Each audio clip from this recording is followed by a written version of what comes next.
মনোরম পাখির আওয়াজের সঙ্গে কমলা রঙের মোরাম রাস্তা দিয়ে গ্রামের লোকেদের আনাগোনা। সামনে পদ্মপুকুর, শান বাঁধানো ঘাট, আর পিছনেই ছবির মতো সুন্দর একটা গ্রাম, নাম পঞ্চাননগড়। এমন পরিবেশ কার না ভালো লাগে, কিন্তু এত সব সুন্দরের মধ্যেও এখানকার মানুষের কত কষ্ট, কত বিপদ, সেগুলোকেও এখানকার মানুষগুলো হাসি মুখে মেনে নিয়ে বেশ সুখেই আছে। পঞ্চাননগড় গ্রামের এটা হারুদের বাড়ি। হারু আর তার স্ত্রী তাপসী মাঠে যাচ্ছে। তাদের নিজেদের বিঘে পাঁচেক জমি আছে। চাষের জন্য নিজেরাই বেশি কাজ করে, ধান রোয়া বা কাটা, কয়েকটা কাজেই কিষেন করে। হারুর বাবা স্বদেশবাবু পঞ্চাননগড় গ্রামের প্রাইমারি স্কুলের হেডমাস্টার মশাই ছিলেন। 2 বছর আগে উনি মারা গেছেন। হারু গ্র্যাজুয়েশন করেও কোনো চাকরি পায়নি, তাই নিজেদের গ্রামে চাষবাস ছাড়াও রাত্রিবেলা টিউশনি করে। তাপসীও মাধ্যমিক পাশ, তবে চাষের জমিতে কাজ ছাড়া ও বাড়ির কাজই করে। ইনি হারুর মা বিমলা দেবী, আর ওদের একমাত্র সন্তান মৌমিতা। মৌমিতা গাজীপুরের নবমুকুল বিদ্যালয়ে 6ষ্ঠ শ্রেণীতে পড়ে। খুব প্রতিভাবান মেয়ে, 5ম শ্রেণী থেকে 6ষ্ঠ শ্রেণীতে উঠতে প্রথম স্থান অধিকার করেছে। এছাড়া খুব সুন্দর ছবি আঁকে, বহু জায়গায় বসে আঁকো প্রতিযোগিতায় প্রাইজও পেয়েছে। আঁকা বা পড়াশোনার জন্য কখনো ওকে বলতে হতো না, ও নিজে নিজেই বসে পড়তো।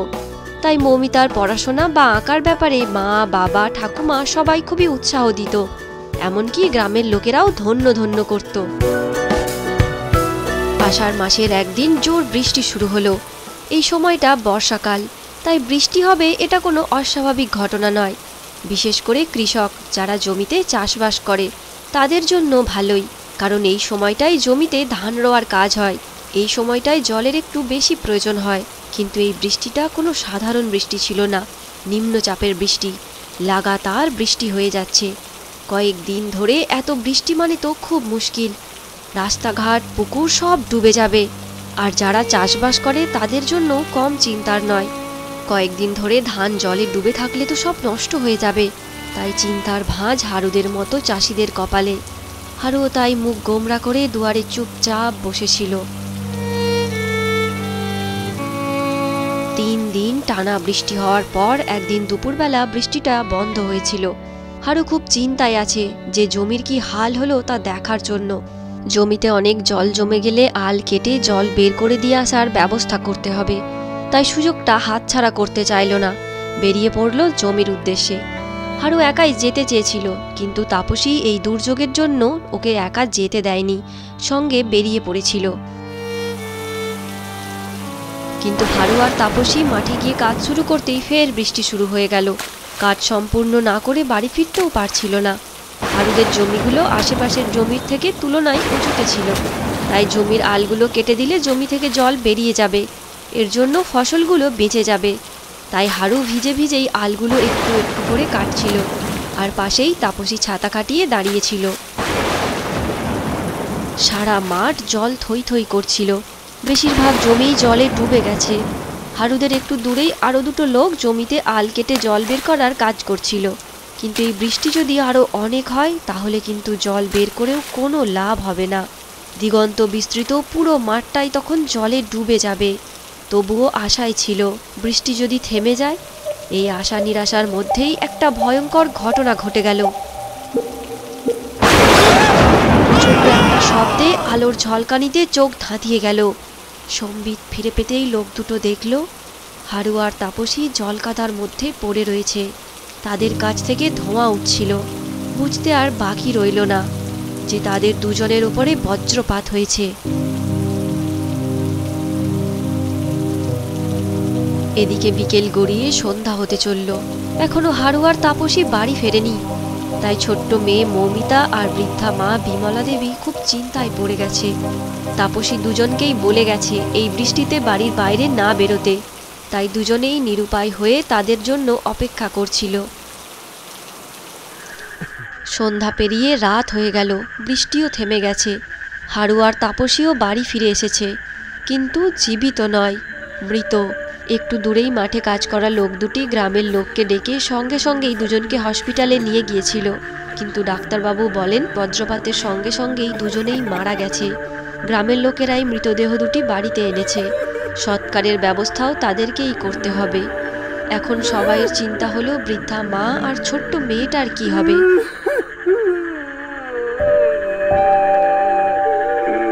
তারপর 1 সপ্তাহ কেটে গেছে।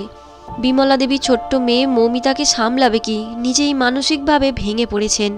ছেলে বৌমা হঠাৎ করে মারা যাওয়াটা একজন বৃদ্ধা মাকে যে কতটা কষ্ট দেয় তা বিমলা দেবীকে দেখে বোঝা যাচ্ছিল। আর মৌমিতা তো কোনো কিছু বুঝে উঠতেই পারছিল না। হঠাৎ করে কি সব যেন ঘটে গেল। কোনো কথাই বলছিল না, চুপচাপ দুয়ারে বসে থাকত।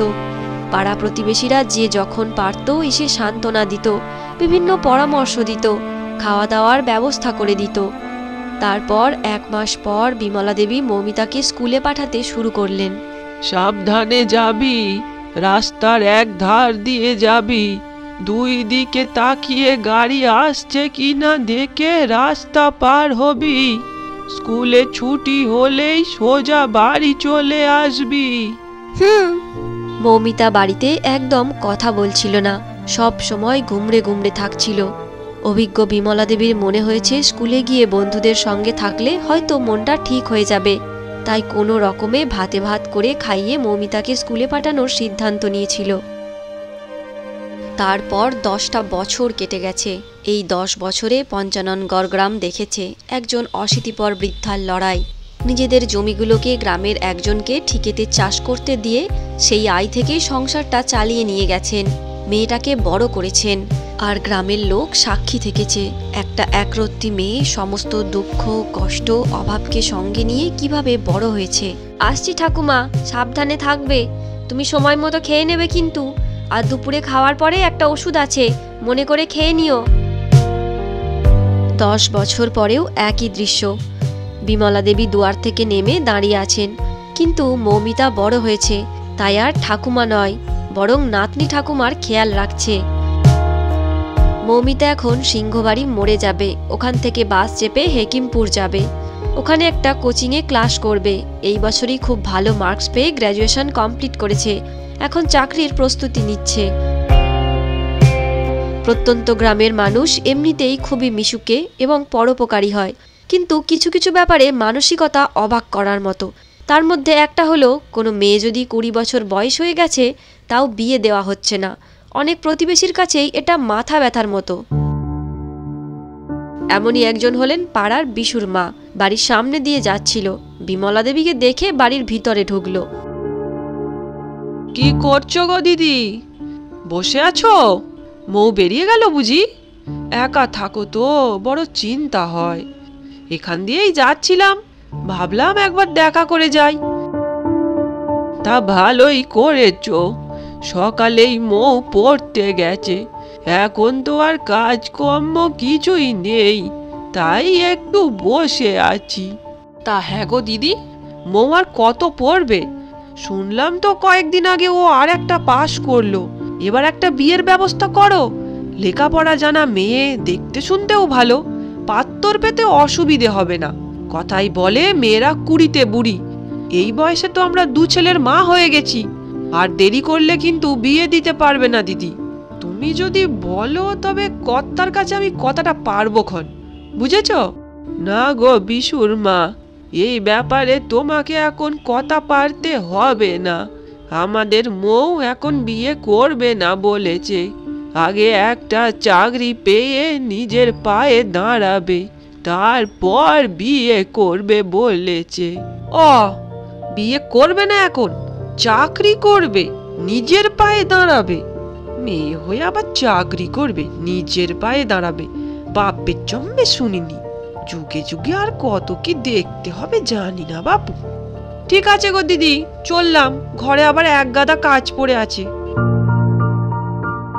বৌদি, ও বৌদি, বাড়িতে আছো নাকি? আমি হরেন। কয়েকদিন পর পাশের গ্রামের হরেন ঘটক তার চেলাকে নিয়ে এসে হাজির। ধুরন্ধর লোক, বিভিন্ন গ্রামের মেয়েদের সরলতার সুযোগ নিয়ে প্রচুর মেয়েকে বাইরে পাচার করেছে। প্রচুর টাকা সোনার লোভ দেখিয়ে গ্রামের সুন্দরী মেয়েদের সঙ্গে সম্বন্ধ ঠিক করে। ছেলে বাইরে খুব বড় চাকরি করে বলে বিয়ের পর সেই যে বাইরে যায়, আর কোনো মেয়ে ফিরে আসে না, কোনো খবরও থাকে না। সুদর্শন দেখতে কিছু ছেলেও ঠিক করা আছে বর হিসেবে দেখানোর জন্য। বিমলা দেবী ঘর থেকে বেরিয়ে আসতেই হরেন ঘটক বলল, প্রণাম বৌদি, কেমন আছো বলো? কতদিন পর তোমাদের বাড়িতে এলাম বলো তো। স্বদেশদা থাকতে কত এসেছি, কত গল্প করেছি, সবই শুনেছি গো। কি আর করবে বলো, তোমারও বয়স হয়েছে, আবার এদিকে মেয়েটাও ডাকর হয়েছে। তোমার কি কম চিন্তা কর, সবই বুঝি।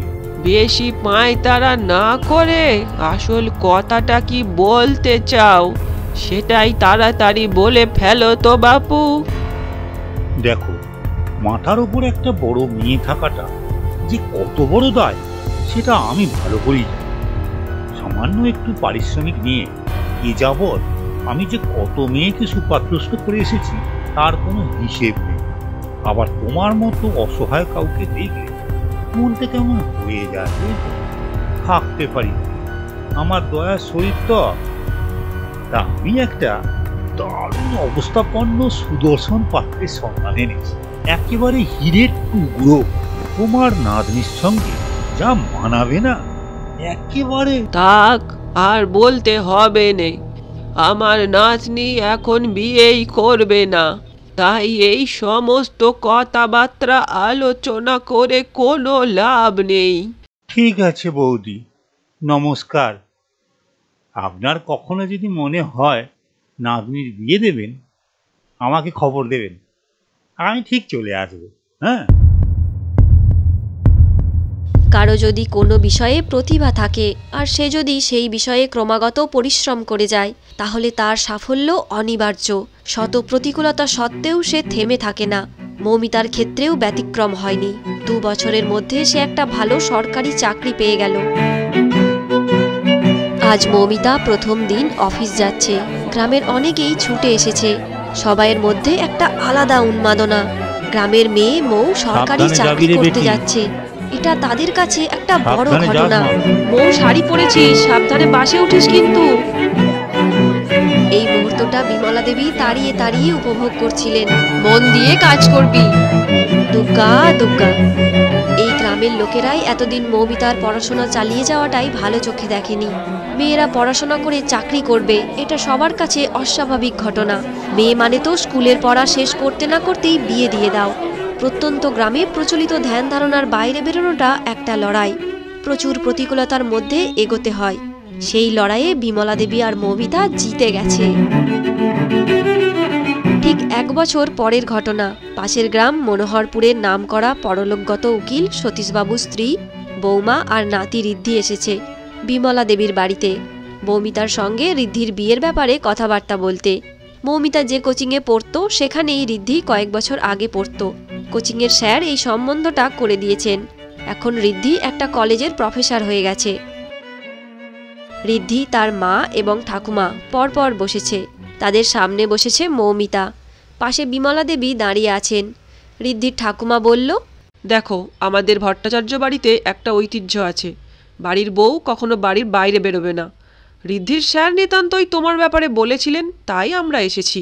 তবে তোমাকে চাকরি ছাড়তে বলছি না, কিন্তু মনে রাখবে, আমাদের বাড়িতে বউ হতে গেলে তোমাকে অফিস ছাড়া আর কোথাও হুটহাট বেরোলে চলবে না। এমনকি এখানেও 9 মাসে 6 মাসে একবারই আসতে পারবে। তোমার ঠাকুমার যদি টাকা পয়সার সাহায্য লাগে সে না হয় ভেবে দেখা যাবে। কি ঠিক তো? না, একদমই ঠিক নয়। আমি যখন ছোটবেলায় বাবা মাকে হারিয়েছিলাম, তখন থেকে আমার এই ঠাকুমাই পরম স্নেহে আমাকে বড় করেছেন। আর এর জন্য ঠাকুমাকে কত কষ্ট করতে হয়েছে। সেই ঠাকুমাকে আমি কারো সাহায্য প্রার্থী কখনোই হতে দেব না। আমার বিয়ে হয়ে গেলেও দরকার পড়লে প্রতিদিন ঠাকুমার কাছে আসব। দরকার পড়লে ঠাকুমাকে আমার কাছেই রেখে দেব। এমন কোনো শর্ত আমি কোনোদিনও মেনে নেব না যেখানে ঠাকুমাকে দেখাশোনা করতে পারবো না। বাবারে, বিয়ের আগেই এত কথা! এত ঠাকুমা ঠাকুমা করলে তুমি সংসার করবে কি করে? না না, তুমি আমাদের বাড়ির বউ হওয়ার যোগ্য নাও মনে হচ্ছে। ঠিক আছে, কেউ কিছু মনে করবেন না। এবার আমি উঠছি। না, উঠবে না, বসো। তুমি আমার ছেলের যোগ্য বউ হবে। আমার এই শাশুড়ি আমাকে সারাটা জীবন ভীষণ জ্বালিয়েছে। বিয়ের পর থেকে খাঁচায় বন্দি পাখির মতো হয়ে গেছে আমার জীবনটা। নাচ গান কত কিছুর শখ ছিল আমার, কিচ্ছু করতে দেয়নি। আমি চাই না আমার ছেলের বউও আমার মতো বন্দি জীবন কাটাক। চুপ করো, বাইরে বেরিয়ে ফালতু কথা বলো না। বাড়ির সম্মান রাখো। বিয়েটা ঋদ্ধি করবে, ওকেই বলতে দাও। কি রে ঋদ্ধি? উনি যদি রাজি থাকেন তাহলে আমি এই বিয়েতে রাজি আছি, আর ওনার ঠাকুমাকে দেখাশোনা করার জন্য আমিও সঙ্গে আছি। ঋদ্ধির কথা শুনে তার ঠাকুমা অবাক হয়ে গেল। ভাবতে পারেনি ভট্টাচার্য বাড়ির বউ ছেলে সব এমন হয়ে যাবে। আসলে ঐতিহ্যের নামে অত্যাচারিত মানুষ যুগ যুগ ধরে সহ্য করে যায় না, একদিন না একদিন জ্বলে উঠবেই। সাব্বাস মৌমিতা, তুমি একটা উজ্জ্বল আলো। তোমার আলোর ছটায় আরো অনেক অন্ধকারে আলো পড়বে, অনেকে পথ দেখতে পাবে। অন্ধকারে বসে অজুহাত দেবে না, আমি পারবো না, আমি পারছি না বলে। তোমার মতো হবে সৎ পরিশ্রমী, তোমাকে দেখে শিখবে কিভাবে শিরদাঁড়া সোজা রাখতে হয়। তো বন্ধুরা, তোমাদের এই গল্পটি কেমন লাগলো তা অবশ্যই কমেন্টে লিখে জানিও। আর ভালো লাগলে অবশ্যই একটি লাইক আর অনেক শেয়ার করো। আর এইরকমই সুন্দর সুন্দর গল্প নিত্য নতুন উপহার পাওয়ার জন্য আমাদের চ্যানেল চুকিতকিত বাংলা কার্টুনকে এক্ষুনি সাবস্ক্রাইব করে পাশের বেল আইকনটি প্রেস করে রাখো। তাহলে আমাদের চ্যানেলে নতুন গল্প আপলোড হওয়ার সঙ্গে সঙ্গেই তোমাদের কাছে নোটিফিকেশন পৌঁছে যাবে। ধন্যবাদ।